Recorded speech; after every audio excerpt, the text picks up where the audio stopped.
last night I decided to change the background on this. It had a lot more variety of dark and light and dark and light.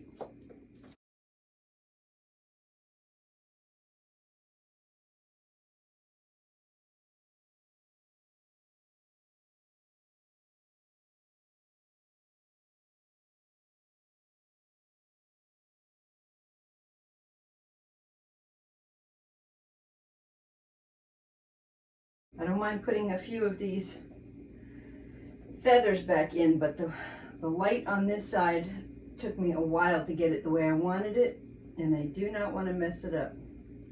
It is very hard for me to see with the light shining on this bird from overhead, my light up here.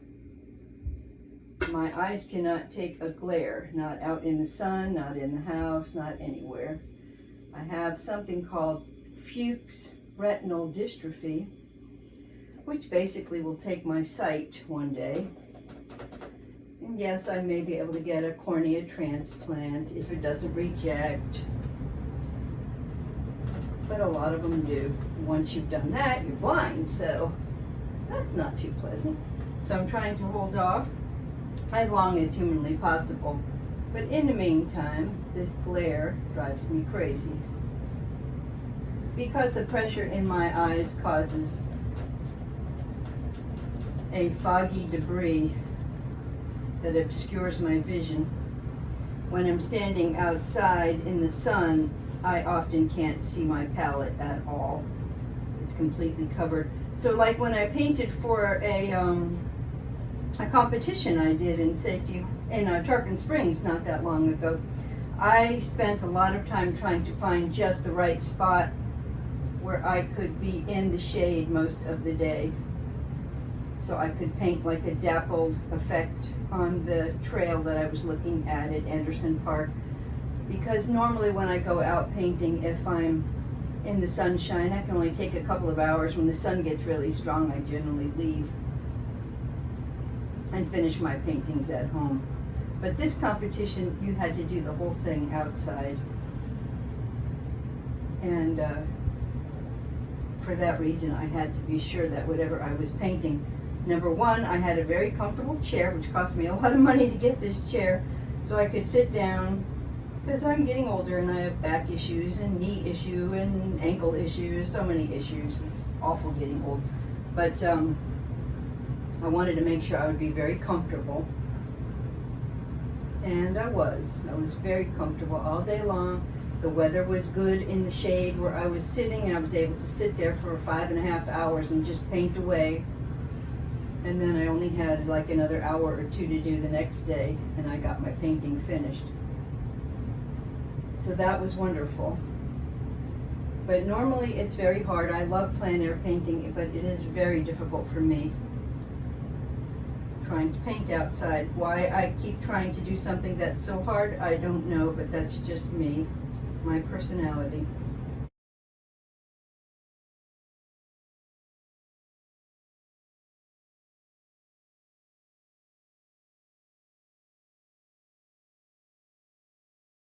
Yeah, I like that color. It shows off how bright this guy was, how beautiful he was. I'll show you the original picture and we'll compare it to this one when I'm all done.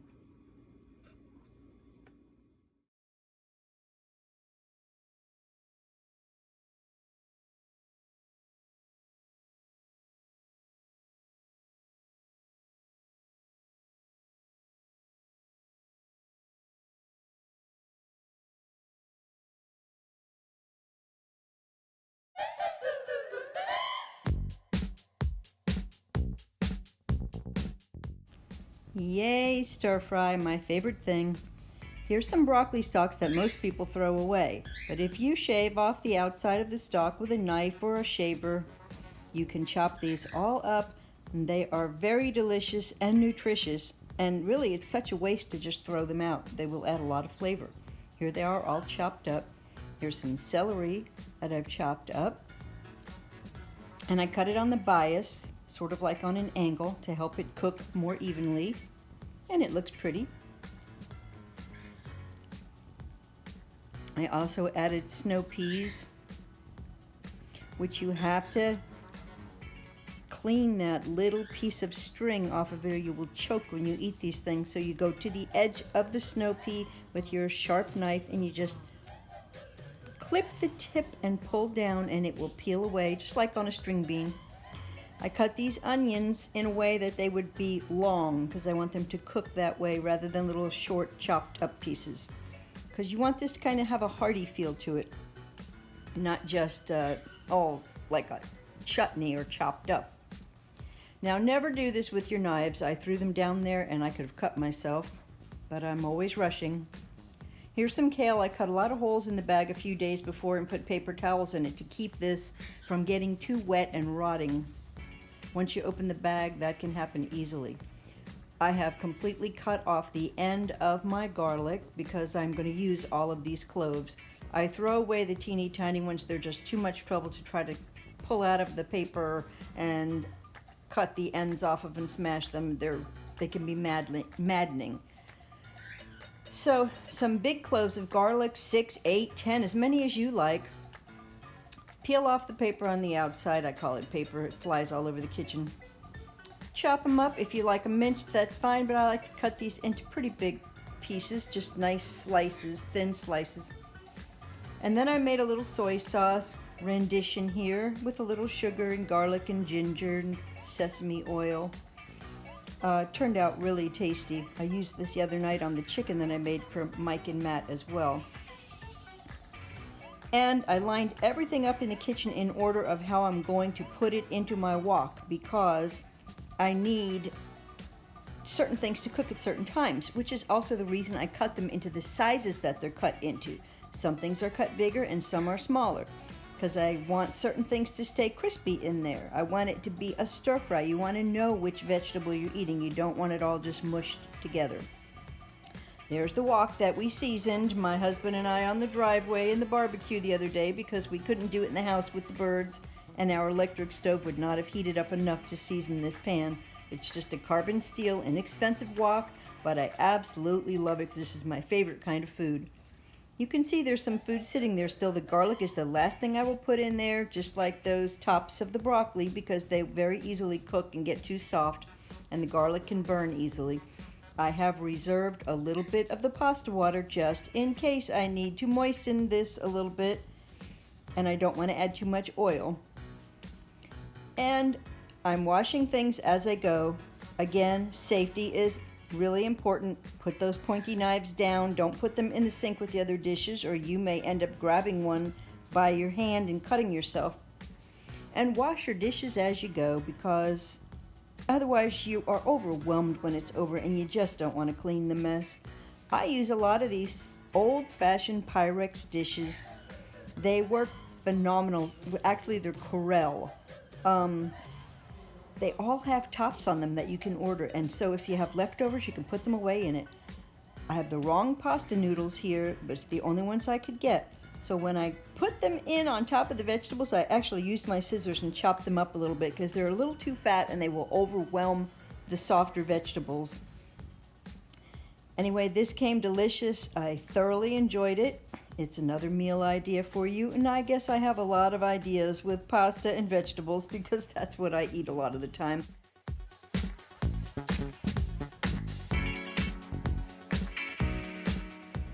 I'm going to taste this now. I've got it tipped over so you can see. I can already smell the ginger and garlic, and that's what I'm hoping to taste. Some broccoli and snow pea, onion, little piece of carrot. Try to get a few things in there, some celery, something to make it all stick on my fork. Ready? The garlic and the ginger really make this great. And the soy sauce with a little sugar in it. I'm not big on sugar, but just to sweeten it just a little makes it delicious. You gotta try it. I love stir fry. I love all those vegetables. Wonderful.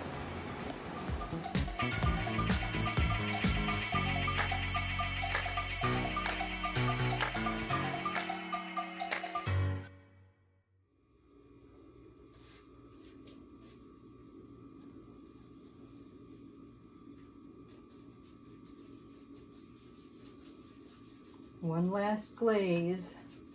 Get some richness in here. I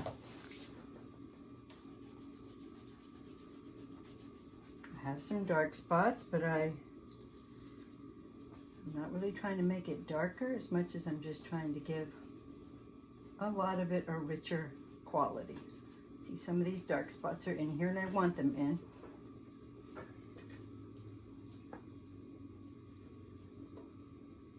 Mix a little water, not too much. And go. Spread it out a little. It's not supposed to cover everything, just some nice coverage here and there. Because when I lightened it up with the white, of course, being opaque, it sometimes tends to dull things a little. And I did want it lighter, but I don't want it quite so dull. So if I put straight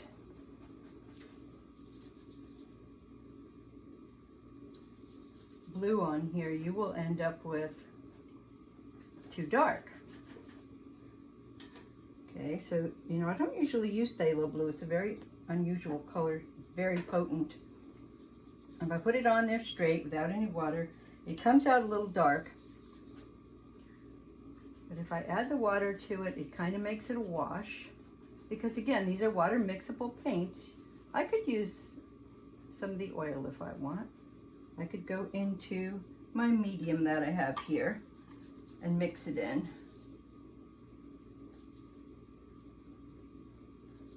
And that's why I have paper towel there to catch that. And the medium will help to spread it too, just like the water does.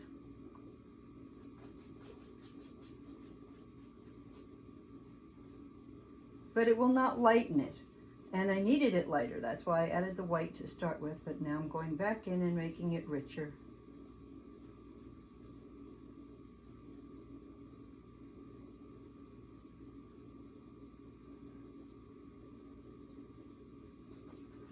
I'm just about done. You don't need too much. Don't mind some of the lighter spots because that's how water is. There's texture in this water,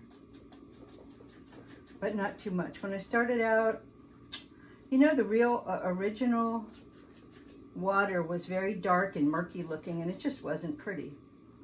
So I did a little embellishment.